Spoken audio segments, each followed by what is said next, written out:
Thank you, Patty. Good morning, everyone. So one thing I used to always be the case, if you're an early speaker, all your numbers are still new for everyone. But now I think everyone's done the numbers. I got to come up with a new introduction. So you're not going to be surprised by these first set of slides. Well, first I got to get it to work. I'm hitting the button. Oh, there we go. You know this number. I won't even say it. There seems to be a bit of a delay here. I think maybe if I just say next, it'll happen. Oh, or maybe the one that works, one with a battery. That actually works. There we go. Whoops, there we go.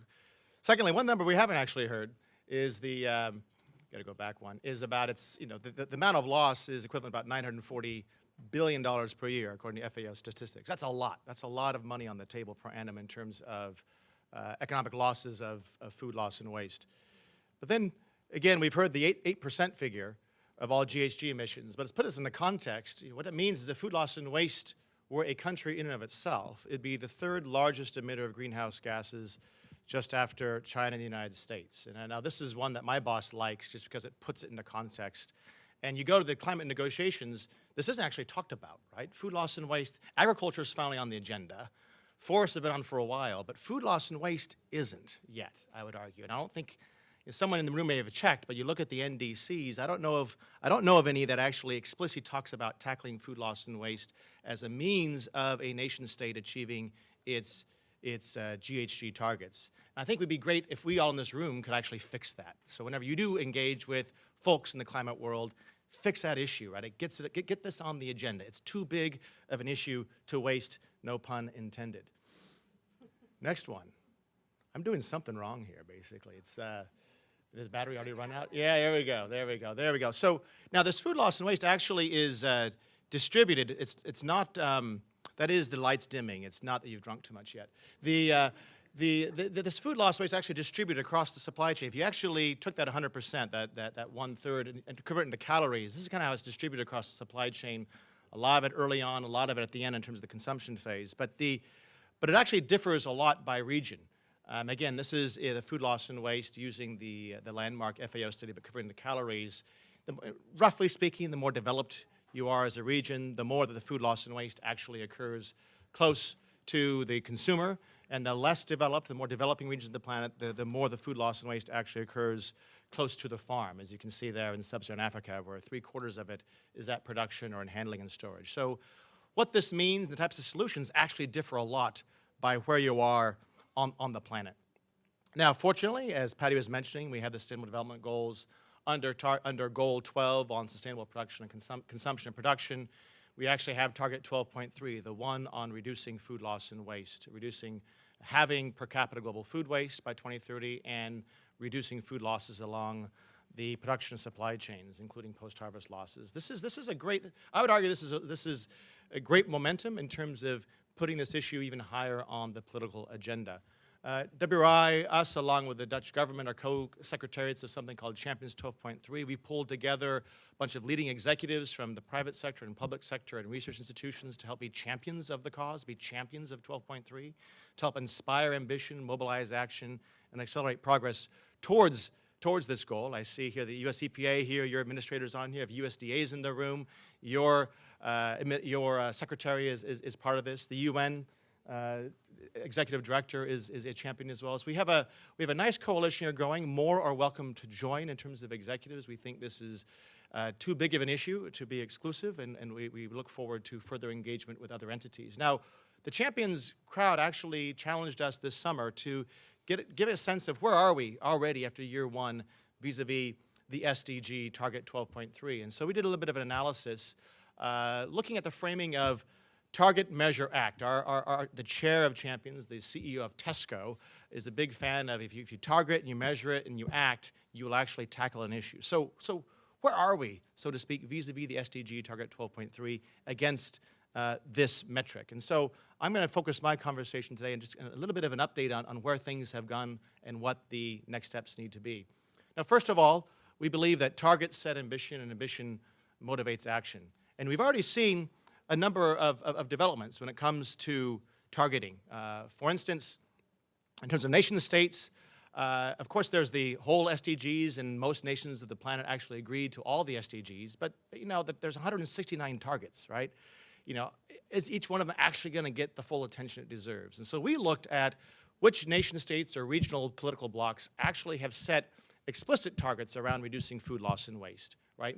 As an indication that they're actually taking this target quite seriously. And we found three major blocs: the United States with its US EPA, USDA making the days before the SDGs were even announced, making its 50% reduction consistently in line with the SDG target 12.3. The EU is doing the same. And then in Africa, with the Malabo Declaration from 2014, they have a target, a voluntary target, a target to reduce food losses by 50%. So it's not completely exactly like the SDG, but it's in the spirit of the SDG. So we believe that's kind of a sign of progress in terms of public sector action vis-a-vis setting targets. Private sector is also setting targets. I think maybe one of the bigger movements of the past 18 months was the Consumer Goods Forum in June of last year, basically making a commitment to actually reduce food waste within their members' operations by 50% by the year 2025. A good indication of the private sector actually taking action as well. Now, what's missing? I mean, there's a start, I would argue, in terms of these more specific targets. We found some gaps, first of all, if you remember that map, some gaps in Latin America and Asia of entities actually setting targets explicitly linked to or consistent with the SDG target 12.3. Africa on food waste, because the Malabo Declaration's on loss. Cities, we're starting to see some movement on cities, but I think cities as a mode of engagement with citizens is a place we'd love to see more targets being set at the city level. And then agribusiness companies. The Consumer Goods Forum has their target, but that's basically from production all the way to retail. It'd be great to see more targets being set by the private sector for more of those agribusiness companies, those that are even further upstream. And then you could get kind of the farm to the fork from the corporate sector setting targets. So targets is one thing. The secondly comes measurement.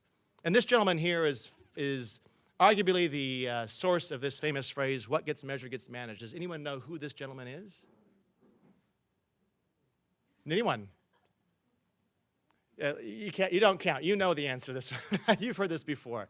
It's Peter Drucker, kind of the management consultant of all management consultants. He's the one that famously said that what gets measured gets managed. And I believe that's actually a true statement. And we've heard this over and over again in terms of governments as well as companies. And a number of entities are already doing measurement. Arguably amongst nation states, the UK has been at the forefront on measuring food waste at the consumption level. The United States government is also measuring food loss and waste. The EU has had several studies. Most recently, the EU Fusions Initiative came out with a report this year quantifying food loss and food waste within the EU. I mean, the landmark study was the FAO in 2011, which really, I would argue, put this issue back on the table. It's, food loss and waste has come up and down, oftentimes following food price shocks. But I would argue that the reason we're all here is because of that 2011 FAO analysis on food waste, and kudos to Robert Van Ouderdijk over there and his team and the teams at FAO for really doing that analysis to put this on the agenda. I think we wouldn't actually be here if it was not for that. But at the end of the day, to actually achieve the SDG target, you need data at more than just the continental level. Nation states need the data at the national level. Companies need the data at the corporate level to see, are they actually meeting that target? Now, on the corporate side, Tesco famously came out in 2013 with its landmark, I would argue, publication of food waste, and for that retailer, the UK's largest retailer. It's now been followed. Sainsbury's now in the UK is doing this. A number of companies now are starting to follow suit in actually setting and actually quantifying food loss and or food waste and being public about that. But much more is still needed. And I think one movement that we've been involved with, and several of you in the room have been involved with to help make it easier and more transparent about quantifying food loss waste, is the Food Loss Waste Protocol, which is a consortium of 7 organizations, including 2 UN agencies, FAO, UNEP, 2 business institutions or organizations, the Consumer Goods Forum, the WBCSD, and then 2 technical research institutions focusing on this issue, the EU Fusions out of Wageningen University and the RAP, and then WRI, working to basically help develop kind of the standard rules of the game for what gets measured and how you measure it. And we launched this in June of this year, the Food Loss and Waste Accounting and Reporting Standard, which sets generally accepted accounting principles of what gets measured and how you measure it. Looking at, in terms of what you quantify, enabling entities to quantify the food that's not consumed, as well as the associated inedible parts, if so desired, or if the goal that they have set or that's been set for them actually requires that as well. Looking at the number of destinations, and we've identified like 10 destinations of where that food not consumed or associated inedible parts might actually go. And then what the standard does is help an entity, whether you're a country or a company or a city, define your scope in terms of the time frame, which material type you're looking at, the destinations, and then the boundaries of your entity. But just like an accountant would, or just like those of you that have done greenhouse gas inventories, the same kind of principles apply for this. So now it's possible in a transparent and consistent manner with consistent definitions to start quantifying and reporting on the food loss and/or waste within your scope of interest. Now, the standard also then gives guidance on methods for quantifying. There is no one method for doing this. Quantifying food loss waste is tricky, and you're always going to be facing issues of incomplete information. The standard lays out 10 methodologies that have gained some traction, outlining pros and cons, and when any one of these methodologies might be most applicable to your situation. So that's the standard that we think is an important, and we and all of our partners in the Food Loss Waste Protocol think is an important foundation for enabling measurement going forward. So what's needed next? So actually entities, both companies, cities, governments, need to actually start quantifying. We need more entities. I'd love to come back a year from now and have a much richer list of entities that are actually quantifying their food loss and waste.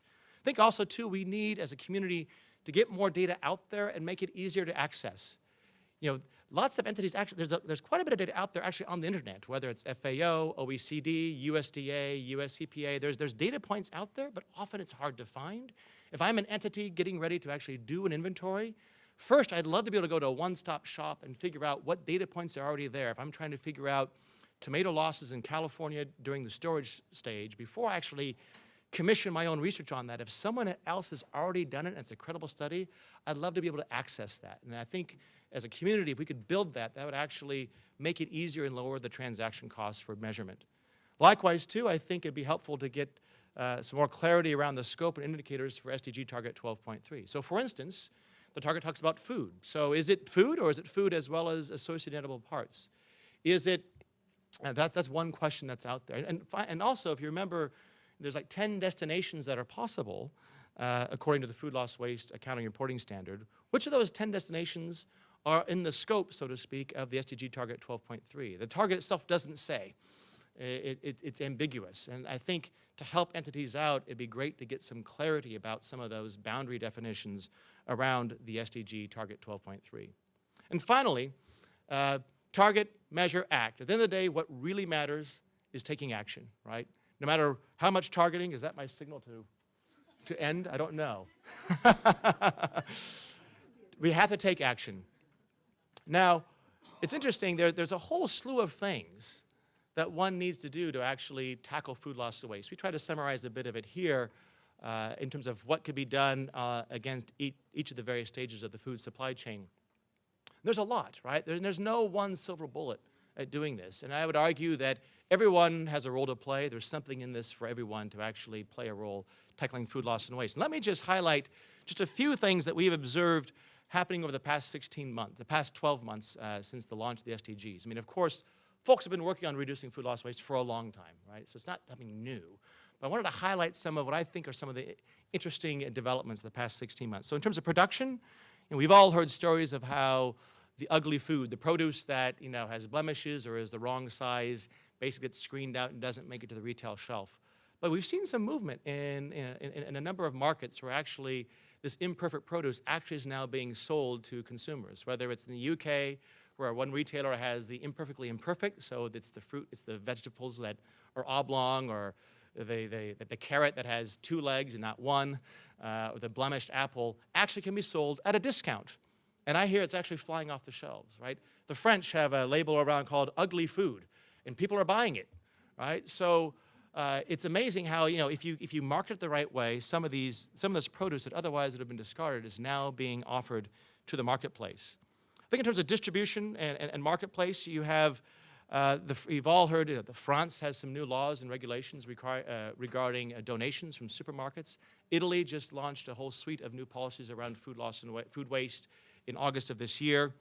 Some retailers now, both in Europe and the United States, actually have set up apps that actually connect the retailer with the food charity, so it shrinks the amount of time between getting the food that's getting ready to go out of date off the shelf into the hands of the food charity to get it into the mouths of people in need, right? Shrinking the amount of time, which thereby reduces the risk of further food waste. And they're leveraging modern technology to do it, leveraging apps. And so when a certain time hits, a signal goes to the local charity. It says, I've got 300 apples ready to go. The charity knows to pick it up by 7 o'clock and it's out the door, right? Again, little things like this add up over time. And as I understand, it's actually starting to take off amongst multiple different retailers. I think in terms of consumption, we have a lot of awareness raising, even this country here. NRDC and the Ad Council, I don't know how many of you have actually seen the advertisement that got kicked off earlier this year, trying to raise awareness about reducing food waste here in the United States. Things like that actually play a role in driving action. On finance, the Rockefeller Foundation announced in January of this year $130 million worth of financing to help tackle food loss in Africa, as well as food waste in the United States and in Europe. Again, we're starting to see some momentum against each of these items here on the agenda. But of course, more needs to be done. You know, 1/3 is a lot. This is a huge issue, right? And so in short, we need more action by more entities, right, across more regions really to scale up if we're going to successfully achieve SDG target 12.3. I think 3 things might help here across the board. One is we need to make the case. I hear consistently from governments and from companies that, yeah, I get the top level picture, the macro picture, but make the microeconomic analysis for me. Make the microeconomic case of why me as an entity, it makes financial sense to actually reduce food loss and waste. We're actually doing some research on that with a number of companies and some governments. We hope to release those benefit cost ratios in January of this year to help make the case. We need to increase investment. More money needs to flow, and we need to enable more bankable investment projects to reach the investors. And so we're doing some work here with some financiers to help ramp up the amount of investment that goes to tackling food loss and waste. And if there are any financiers here in the room, we'd love to have a further conversation. We're starting to line up a lot of philanthropic, multilateral development bank, as well as corporate funding to help increase the amount of financing that goes to food loss and waste. And finally, we need to accelerate capacity building. This is about people on the ground and capacity building. And just 2 partnerships I'd like to highlight. One is the Save Food Initiative, which does a fantastic job globally, at the global level, but also in specific countries, helping to drive awareness and capacity building and technical transfer on food loss and waste. And the same thing goes here for Think, Eat, Save that we heard Patty talk about. Get engaged in those initiatives if you have not already. Partnerships like that are how we actually make progress on the ground. So with that, I thank you very much for bearing with me on some numbers. If you don't know the numbers by the end of today, I don't know what's going on. There must be some mass amnesia going on here. But I thank you for your attention and look forward to further conversations. Thank you.